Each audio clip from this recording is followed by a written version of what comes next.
So again we come to the topic of orthopedics. In the topic of orthopedics today we will be learning about Medulung deformity. Medulung deformity. Okay, deformity. So what we need to understand from Medulung deformity is normally the radius is in normal alignment with the ulna. Okay, so they are like this. Okay, but if in case the radius it fuses early, if radius fuses early, what happens is the ulna keeps growing. The ulna keeps growing, right? So the ulna is more prominent, and in this case the ulna it becomes more prominent than the radius, more prominent than the radius.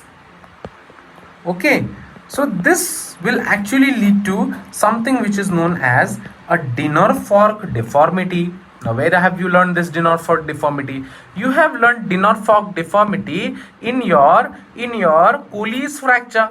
But this is a dinner fork deformity which occurs in children, and this is 50% bilateral. 50% bilateral. It is said that this is due to ligament of Wigert's. Ligament of Wigert's. Wigert's. Okay, and pull the ligament. Pull on the ligament. Pull on the ligament causes growth plate injury.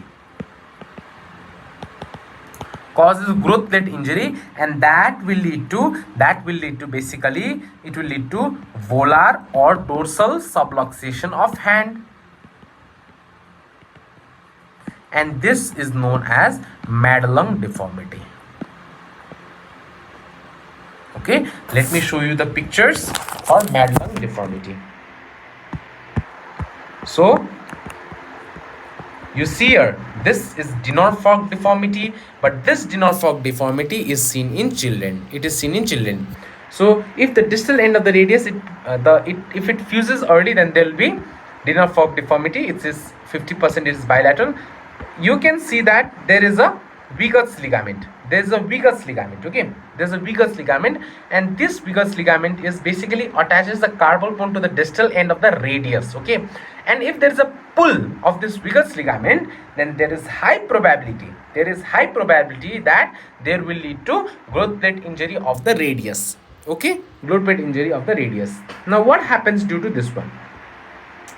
Ulnar variance, that is, it is differential length between the radius and the ulna. Normally radius is slightly longer than the ulna, but for our purpose we just take it as a neutral variant or a normal variant. Okay, but when the ulna is radius is longer than the radius, it is known as positive ulnar variance, which is seen in the case of radial Medulung deformity. Okay, it is treated surgery if only done if the patient has movement restriction of the wrist. Okay, Darach procedure.